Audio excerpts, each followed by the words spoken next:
The garfish does not belong to the modern world. It moves through rivers and swamps like a memory, a shadow from a time before mammals ruled the land.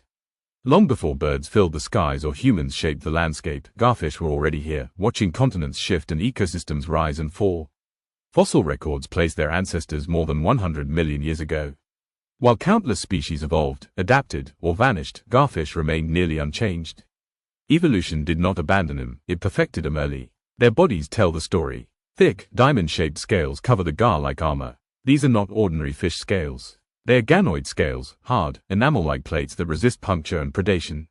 For most predators, biting a gar is like biting stone. The elongated body tapers slowly, ending in a powerful tail built not for speed, but for sudden force. Gar do not chase. They wait. The head is unmistakable. A long, narrow snout lined with sharp, needle-like teeth forms a natural trap. When prey passes close enough, the jaws snap sideways with explosive precision. There is no warning, no pursuit, just impact. Garfish inhabit slow-moving waters, rivers, bayous, floodplains, lakes. They prefer warmth and stillness, environments many other predators avoid. Muddy water does not hinder them. Their senses are tuned for vibration, not clarity. One of the gar's most extraordinary adaptations is its ability to breathe air. A modified swim bladder functions like a lung, allowing the fish to gulp oxygen directly from the surface. In oxygen-poor waters where other fish suffocate, gar thrive. This single trait allowed them to survive mass extinctions that wiped out less flexible species. During daylight, gar often appear motionless near the surface, mistaken for floating logs. This illusion is intentional. Prey does not fear what it does not recognize. At night or during feeding windows, the stillness ends. Gar are opportunistic carnivores. Fish, amphibians, small mammals, birds, anything that fits the jaws becomes food. They regulate populations, removing weak and injured prey, maintaining balance in freshwater systems. Despite their fearsome appearance, gar are not aggressive toward humans. Encounters are rare, and attacks almost non-existent. The danger lies in misunderstanding, not behavior. For centuries, humans hunted gar relentlessly, believing them to be threats to sport fish.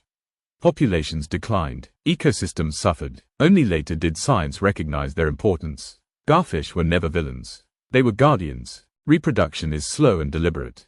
Gar mature late, sometimes taking over a decade to reproduce. Spawning occurs during floods, when rivers spill into wetlands. Females release eggs coated with toxic compounds, nature's warning sign. Few animals can consume them safely. The young hatch small and vulnerable, armed with an adhesive organ that allows them to cling to vegetation, avoiding currents and predators. Survival is a numbers game. Only a handful reach adulthood. Those that do may live for decades. Some species, like the alligator gar, can exceed 3 meters in length and live more than 50 years.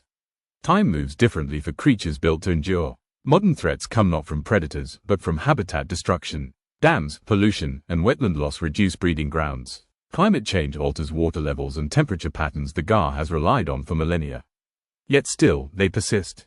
The presence of garfish signals a healthy ecosystem.